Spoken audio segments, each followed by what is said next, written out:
नमस्कार मित्रांनो, मी मानसी. लाईफ विथ मानसीमध्ये तुम्हा सर्वांचं मनापासून स्वागत. सर्वात आधी happy Valentine's day to all nature lovers. आज बागेत फिरता फिरता अचानक माझं लक्ष या वेलीकडे गेलं आणि काय आश्चर्य, निसर्गाने जणू आपलं हृदयच माझ्या हातात ठेवलंय.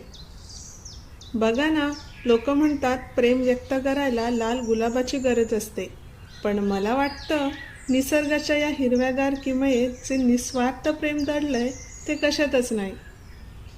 ही वेल, हे पान आणि हा जिवंतपणा, हेच तर खरं नातं आहे. पण मित्रांनो, केवळ गुलाबाचं फुलच प्रेमाचं प्रतीक असतं का? की निसर्गातल्या अशा छोट्या छोट्या गोष्टीतही खरं प्रेम दडलेलं असतं? तुम्हाला काय वाटतं? कमेंट्समध्ये मला नक्की सांगा. आणि हो, माझ्यासारख्या सर्व निसर्गप्रेमींनी अशाच सुंदर प्रवासासाठी लाईफ विथ मानसीला सबस्क्राईब करायला विसरू नका.